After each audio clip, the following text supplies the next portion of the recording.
Prince Bülow from Priests, Prophets, and Kings by A.G. Gardner. Prince Bülow. On some rising ground by the port of Hamburg, there is a statue, rude, colossal, looking out over the landscape. In its suggestion of brutality and force, it is incomparable. It stands out against the sky like a ruthless menace, and in fancy one sees a sea of blood surging at the base. It is the statue of Bismarck looking out over the Germany that he welded with blood and iron. With this vision of the Vulcan of modern Europe fresh in the mind, you turn out of the Wilhelmstrasse at Berlin into the Chancellor's residence and pass through into the park where Bismarck used to stride about with his great boarhounds for companions. Today the Chancellor holds a reception. You advance through the gay throng, thinking of those terrible brows and that fierce, barbaric figure with boarhounds, and you find yourself in the presence of a suave and polished gentleman with a black poodle. He takes you by the hand and leads you aside with winning cordiality. He gives you the impression that you are the only person he really cares for in all that company. It is for you he has been waiting and watching. You gather that your affairs are his constant companion and that his interest in them is one of his really serious attachments to life. He stoops and pats the black poodle, surrenders you with an air of regretful affection, and turns to the next comer with his genial smile. Bismarck was force. Bülow is finesse. Bismarck was the iron hand. Bülow is the velvet glove. Bismarck's tread sounded like thunder through Europe. Bülow treads softly. He is the most accomplished courtier in Europe. He disarms you by his unconquerable blandness and friendliness. I saw him described in an English paper recently as worn out and harassed, looking too tired and apathetic to be a happy man.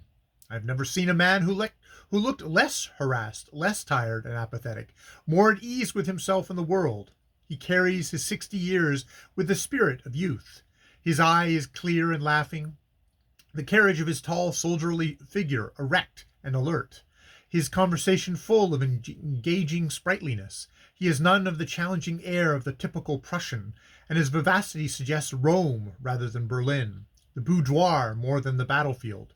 He wins by subtle address. With Bismarck it was a word and a blow, and the blow first. When Richter used to attack him in the Reichstag, he would rise in a sort of apoplectic wrath, tug at the stiff collar of his uniform, and hurl his thunderbolts about in blind fury.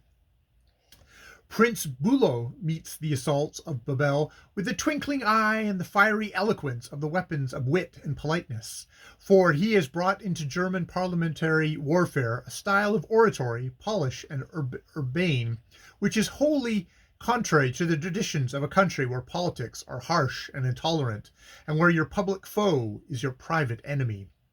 He has the elusiveness of the diplomat. The impression he conveys is that of an elegant trifler with affairs, one who is as free from hates as he is from passionate enthusiasms. No urgent moral or human motive governs him. He has followed Bismarck's ruthless policy in Poland, but without Bismarck's ruthlessness of spirit, for he is nothing of Bismarck's fierce intensity. His heart is never engaged. When he utters his occasional Bismarckisms, they fall from his lips, robbed of the thunder. "Let the man alone," he said, replying in the Reichstag to Mr. Chamberlain's reference to the German army. "Let the man alone. He is biting at granite." It was a fine saying, but it was an echo. The voice was the voice of Bülow, but the words were the words of Frederick the Great. The true Bülow utters himself in lighter and more airy fashion, in the language of gay persiflage. Why shouldn't Miss Italy have an extra dance if she wants one? He asks when Germany is disturbed by the appearance of a violent flirtation between Great Britain and Italy. It would be absurd to show jealousy. And so with the socialists. He never stamps on them with Bismarck's brutal violence.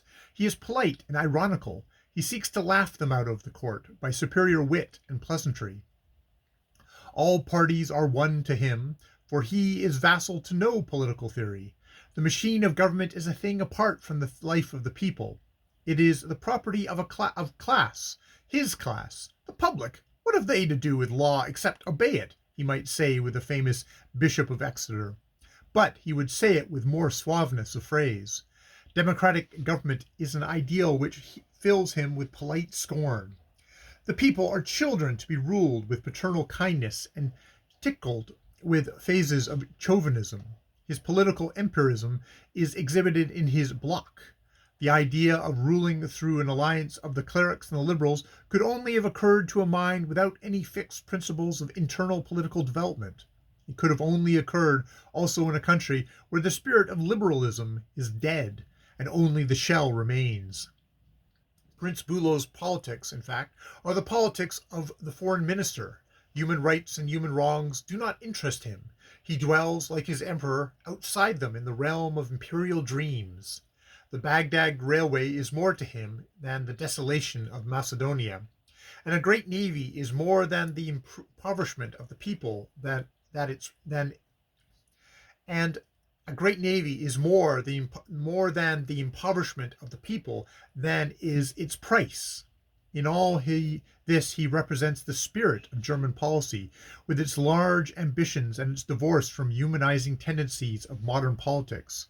It is a spirit that contrasts strikingly with the spirit of France, which, now as ever, bears the banner of civilization. France is in the 20th century. Germany, with all its wonderful organization, is spiritually still in the 18th. It will remain there until the inspiration of its government comes not from the court, but from the people. But with all his imperialism, Prince Bülow would seem to love war as little as the Kaiser. Wars themselves are not so half as interesting as the events that cause them, he said long ago, and in these words spoke the diplomatist. And again, war is a vulgar thing, and at this time of day, the man who prevents war is greater than the man who wins battles. He will never talk like Bismarck about bleeding France white, but the Morocco affair left an uneasy sense that his pacifism is not wholly to be trusted. Trust, indeed, is not a quality that springs from so supple and adroit a personality. His imperturbable urbanity and savoir-faire, concealing a certain Machiavellian view of government, are the secret of Prince Bülow's success. They have enabled him to remain on the top for 11 years in a world of intrigue as tortuous and unscrupulous as an Oriental court. How tortuous, how unscrupulous the world realized through the noisome revelations of the Harden-Moltke case. It is the consequence of a government which centers not in the people, but in an autocrat. Prince Bülow, of course, denies this. When replying to Babel on one occasion, he declared that camarillas and intrigues were not so peculiar to absolute monarchies. I have, he said, spent a portion of my life in countries which are governed on strictly parliamentary lines.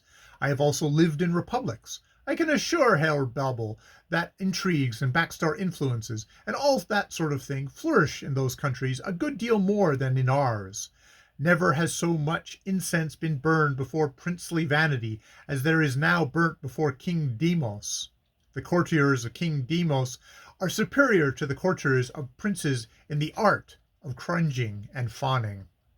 Yet outside the realm of romance, it would be difficult to find a story of political plotting to parallel that in which Prince Bülow has played so interesting a role. It is a story in which we see the emperor as a tool in the hands of a subtle intriguer who weaves his plots and pulls his strings from the coulisses behind the scenes. There is no more sinister figure in modern European politics than that of Prince Philip Eulenburg, who has now fallen, like Lucifer, never to rise again, bringing down with him, in his final catastrophe, Count Paskudowski, with the long grey beard, whom I used to see taking his coffee every afternoon in the cafe opposite the Palace Hotel. Eulenburg has been the Warwick of Germany. Even in Bismarck's day, this strange, elusive figure was a power strong enough to win the hate of the Iron Chancellor, who would have no rival near the throne. He has eyes that can spoil my breakfast at any time, said Bismarck of him. He does not want to be anything, neither Secretary of State nor Chancellor. He thinks with Voltaire, le métier des grands hommes est un bienfait des deux. That is all he wants. He is an enthusiast, a spiritualist, and a fine talker in the style of Radowitz. For a man of the Kaiser's dramatic temperament, that kind of man is very dangerous. Eulenburg not only did not want to be anything, he feared to be anything, for he wanted to be everything. He wanted to be the invisible power behind the throne, and he knew that if he became chancellor, his official relations with the Kaiser would destroy that power. So he contented himself with being ambassador at Munich, from whence he pulled his strings. Bismarck fell, Capri fell, Hollen, who hated Eulenburg, also passed, and Baron von Bieberstein, perhaps the ablest statesman in Germany, having been spirited away to Constantinople, the way was clear for Eulenburg's nominee. That nominee was Herr von Bülow, who, after a career in half the embassies of Europe, St. Petersburg, Paris, Bucharest, Athens, and Vienna, was now ambassador at Rome. And Mary, he had eloped with her to a brilliant Italian princess of the house of Camporiglia, a stepdaughter of the Italian statesman Minghetti. Bülow and Eulenburg were old friends, using the familiar thou in their intercourse. But Bülow's wife loved Italy and did not love Berlin, and it is said traveled to Vienna to plead with Eulenburg not to press the nomination. The story of this journey is denied by Prince Bülow. It is an excellent story, he said in the Reichstag. It is only one defect. It is not true. Whether true or false, Eulenburg had his way. Herr von Bülow became Count von Bülow, an imperial chancellor. Then Eulenburg web was woven at a furious speed. The chancellor was his nominee. Eulenburg then got Monsieur Leconte, a friend of his Munich days, appointed to the French embassy in Berlin, which gave him the key to the Franco-German relations. Two lieutenants of his, Hollenstein and Kirdelin Wischter, were at the Berlin Foreign Office, and finally he secured the appointment of his former military attaché, Count Kuno von Moltke, as military governor of Berlin, a position that brought him into daily contact with the Kaiser. Eulenburg was supreme. He held all the strings in his hand. The Camarilla that enmeshed the unconscious Kaiser ran the empire. The world began to talk, even to print. Eulenburg fell out with Holstein, and the Morocco affair enabled him to secure his dismissal by the Kaiser. Coldness had sprung up between Eulenburg and his chancellor, for Count von Bülow had proved too great a success to please the ambitious master of the palace. He could talk as brilliantly as Eulenburg, and his influence with the Kaiser was becoming dangerous. He was marked for slaughter, but a sudden attack from another quarter incontinently brought the whole fabric to the ground.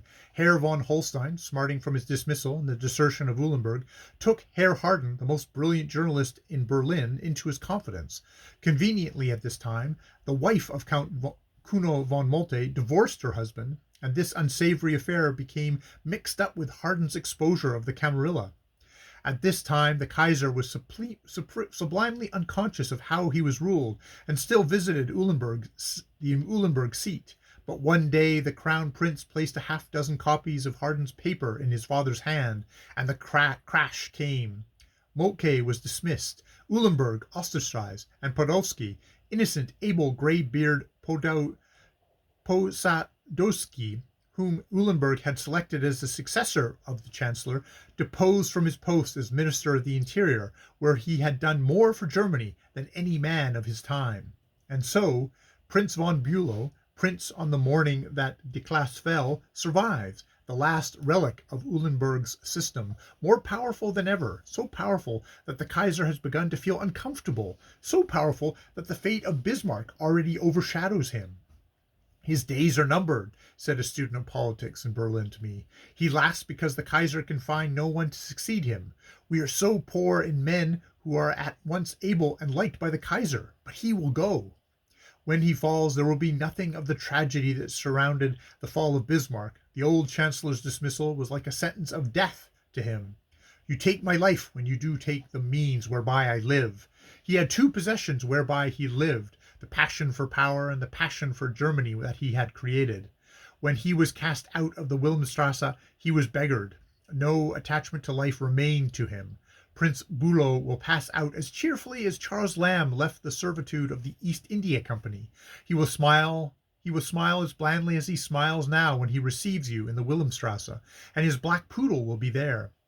He will not be found in Prussia, nor in his native Mecklenburg, nor even in Germany. Italy is the land that holds his heart, and it is there, in Rome, that he has bought a lordly pleasure-house, the Villa Malta, which he purchased from Queen Margherita for £200,000. For Prince Bulow, fortunate in all worldly things, is a rich man. He was not rich when he went to Berlin, but an admirer that had the happy thought to die and leave him a fortune which brings him in 500,000 marks a year. Upon that, he and his wife will be able to cultivate those polite tastes which are their chief interests in life. For the prince loves art and literature and archaeology, and will quote the poets of 6 tongues, while the princess, a pupil of Liszt, is devoted to music. That is the end of Prince Bulow from Priests, Prophets, and Kings by A.G. Grdnr. More videos later.